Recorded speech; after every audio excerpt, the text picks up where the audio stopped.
சென்னை சீனிவாசபுரம் அடையாறு முகத்துவார பகுதியில் முதலமைச்சர் மு.க.ஸ்டாலின் ஆய்வு செய்து வருகிறார்.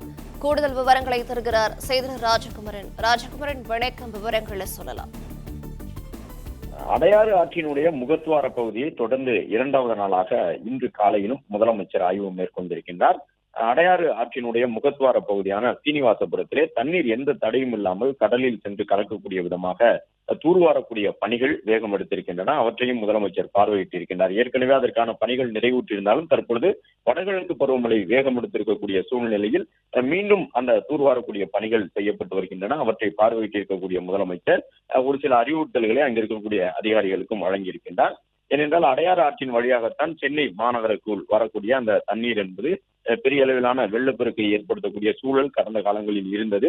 எனவே செம்பரம்பாக்கம் ஏரி திறப்பு உள்ளிட்டவற்றுக்கான வாய்ப்பு இருக்கக்கூடிய நிலையில்தான் அந்த கூடுதல் தண்ணீர் திறக்கப்பட வாய்ப்புகள் இருக்கக்கூடிய சூழ்நிலையில் முதலமைச்சர் அடையாறு ஆற்றின் முகத்துவார பகுதியை ஆய்வு செய்திருக்கின்றார். இது மட்டுமல்லாமல் சென்னை மாநகரம் மற்றும் புறநகர் பகுதியில் இருக்கக்கூடிய அனைத்து நீர்நிலைகளையும் முறையாக கண்காணிக்க வேண்டும் என்கின்ற அறிவுறுத்தலையும் தொடர்ந்து முதலமைச்சர் வழங்கி வருகின்றார். நாளை மோண்டா புயல் உருவாகக்கூடும் என்று சொல்லப்பட்டிருக்கக்கூடிய நிலையில் தான் வடகிழக்கு பருவமழையால் ஏற்கனவே கடந்த வாரம் முதல் சென்னையில் நல்ல மழைப்பொழிவு இருந்து வருகின்றது.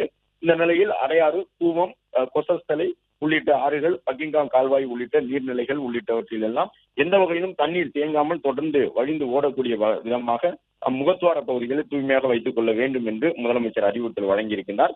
நேற்றைய தினமும் சீனிவாசபுரம் பகுதியில் இருக்கக்கூடிய அடையாறு முகத்துவாரத்தில் ஆய்வு மேற்கொண்டிருந்த முதலமைச்சர் தொடர்ந்து இரண்டாவது நாளாக இன்று காலையிலும் இந்த திடீர் ஆய்வினை மேற்கொண்டிருக்கின்றார்.